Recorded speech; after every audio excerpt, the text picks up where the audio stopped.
Coming soon to theaters.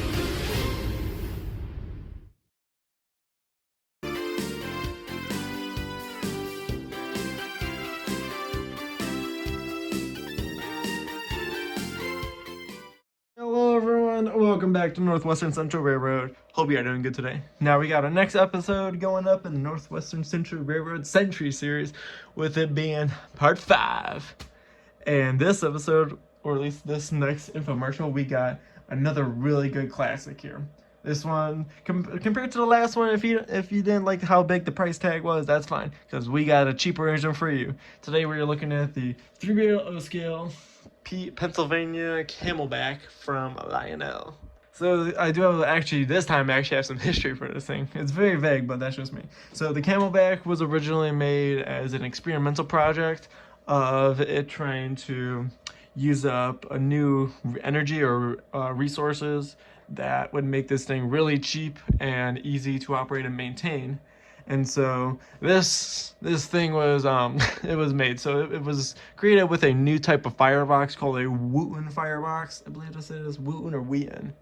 And it was technically designed to burn this new coal called anthracite coal. But it wasn't really the coal, it was meant to produce the after product, or at least the waste product of the anthracite coal, which was anthracite. I think it was anthracite dust or something, I'm not sure though. And so it needed to have a specially designed firebox to accommodate for this new type of energy to be used, because it needed more time to heat up and maintain. And so that's why it looks a little weird like this, where you have like technically 2 cabs, where you have a set of crew figures in the back here controlling and shoveling the firebox, while they had to move the cab to the middle of the engine to have more maintained and actually have a real cab for the crew members. So it kind of straddles the boiler of the entire engine. So you got one crew member on this side and then one on the other, and then that's how I got the name Camelback. Even though that the actual model and design of the Camelback was kind of successful, or at least a good idea of it, it was horrifically hazardous. One thing is, since the cab is being straddled over the boiler, if any of the drive rods up here came undone and snapped, it could easily go through the bottom of the cab and kill a crew figure in there. And on top of that, it wasn't really any protection as well if something had to have come and hit the engine by like a distance, because there's or just anything in general, because there's just no safety back here. It's just one drop plate for the tender and that's it. But all in all, they were hated by the crew figures who had to operate these engines, and they just eventually got scrapped in the 1920s, I believe, 1920s, 1930s, so definitely before the Great Depression. So this model of the Camelback was readily available from Lionel in around 2003 or 2004, so this is a little bit of an older engine compared to the Berkshire that we just had on the previous episode. So this one is gonna have some older features on it. It's not gonna have crew talk on here. It only has tower comm with road specific dialogue, and it doesn't have a fan driven smoke unit on the other engine does. It just has a puffer style smoke unit. It only has still has TMCC on here, but it has rail sounds 3, I assume 3 or 2.5. I'm not sure though. But yeah, it's a little bit over an engine, but we'll go over the price on this thing a little bit later because it's really good. Here we are at the front of the engine here. We got some really good detail going on here. We got lighted headlight, operating marker lights, really nice road number on the front of the boiler.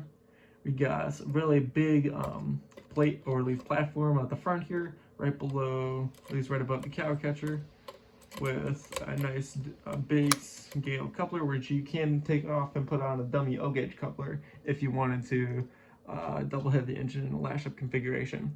We got some really nice detail going on here. It's a little swingable thing or whatever it is. And then we got a little box right here, which I believe is a toolbox for mechanics who want to open up the engine. Here we are at the firebox area. Now there's really barely minimalistic detail here because there's no plate here for the crew figures, but we do have 2 big coal latches here, and then we got lots of rivet detail right below it, on top of it, and then we got some weird striping or whatever, and then we have the dreaded port for the tether, as well as the the drawbar connection right here for the tender. I'm actually going to show off the other side of this engine because it's pretty cool as well. You got the other cab member here, which is painted without a mouth, so it's just two black eyes and that's it. Really pure nightmare feel, so it's like kind of like a Halloween thing, train, if you want to think of it like that. More detail going on here, the same drawbar connection, the steam chest, and really, honestly, a really good amount of rivets here, or at least a lot of small rivets that are in the back near the firebox. On the top of the engine, you got some really nice detail here. You got some little separately applied thing or whatever that is. We got the smokestack, sand dome. This one does not have the removable flap as is on the Berkshire, so bummer there. Then we got some more steam valves, no pop-off steam valve effect. And then there was supposed to be a bell there, but since this is a little bit used of my model, it's broken off and kind of went missing, so just imagine if there's a bell there. As well, we got these two big dome things. Here we are at the side of the engine here. We got this really nice detailed drawbar, not a drawbar here, separately applied grab irons. A little thing right here, which I don't know what it is, but I do like how the grab iron goes around it, which is pretty cool. We got one crew figure here, which is horribly painted. Like, this is pure nightmare feel. It's just, it looks like the Joker, but if it was created in MS Paint. But yeah, we got a really nice numbering of the engine here. Then we got right below it the drive wheels. This is only a 460, so it's a little bit smaller of an engine compared to a Hudson and obviously the Berkshire. But yeah, then we got behind the cab, we got more lights, more separately applied grab irons, and then we got two big domes here, at least like steam domes or water things. I don't know what they are. Here's the tender on the engine. Now this one I do have to kind of explain a little bit because this is some pretty bad technology here, but we'll go over the detail first. We got a really big PRR here for Pennsylvania Railroad, stamped on the side of it with really nice rivet detail. It is a fake coal load on top. It's not real coal. It's just metal painted black. Really nice die-cast four-wheel trucks here. They're not sprung, so they're not going to have crazy action there. We got the drawbar connection here as well as this thing. This was, for a while, Lionel I think was experimenting with different types of tethers in the early LTI era when command control engines were being more readily available. Because first you started with the sound of steam, which was like a little ring you stick inside a wire, and there you go. Then with the Yellow Belly, you had weird 8-pin connections for the engine and the tender, which was arrayed really badly. And then we had a few other weird ones here, which was this. I don't like it because mainly it's a lot of rubber here, rubber and plastic used for connection and also design here. So it's not really gonna sit flushed inside of the connection point on the engine when inserting the tether, which could cause some problems and having the audio stutter out on certain places of really dirty or really clean track.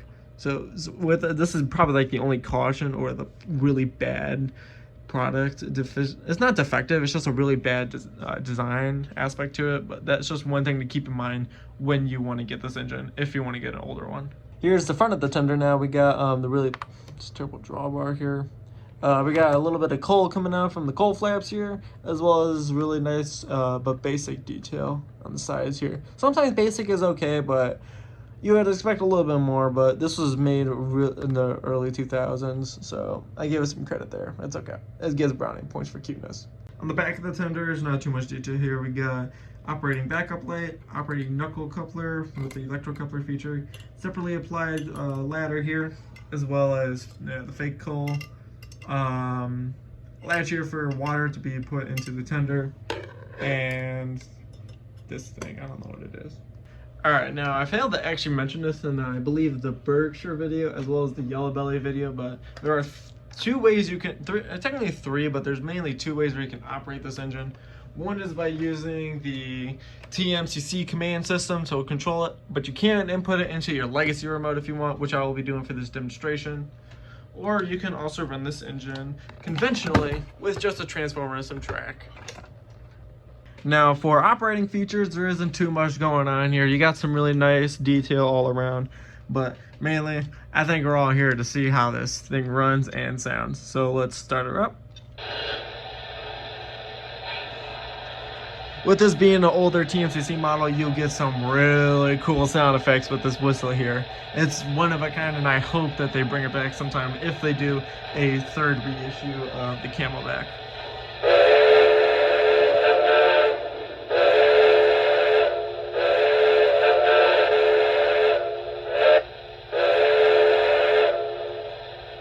Here's the bell.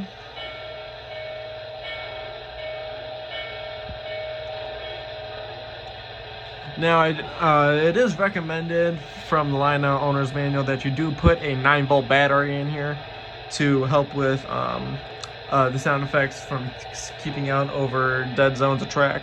It sometimes works, it sometimes doesn't. I blame it mainly on the tether that this was designed with, so yeah. Here's the crew talk. It's just, since it's a basic model, you don't get that, but we do get some really nice sound effects with tower comm. Pennsylvania 821, take the green. So it's really nice. You do get operating knuckle coupler. So you do get that really amazing feature. But this is a very basic model, and you can also see some of the, I did fill up the smoke unit before starting this engine up, so some of that smoke is already coming out. But yeah. Pennsylvania 821, take the green. We got the all clear from Mr. Tower Person. Let's roll her out.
Alright, that's going to wrap it up for today's review of the Lionel Camelback. Now, since this is a little bit older and with the very terrible tether design, even I would still highly recommend this engine. It's a really nice engine, an amazing sound set, and also really puts out a really good amount of smoke fluid on this thing. You don't have to load it up, but just a little bit. Ooh, it goes a long way. Now, if you're interested in purchasing one of these, the retail price is on the market right now.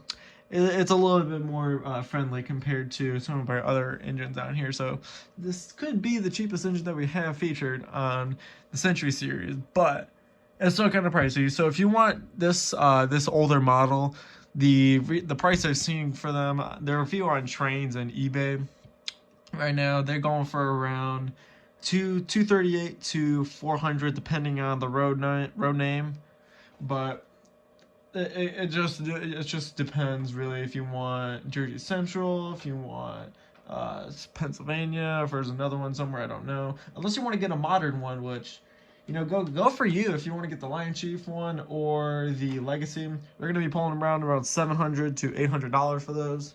But if you want an older one with a little bit older sound set and a turbo tether design, go for that. It's fine.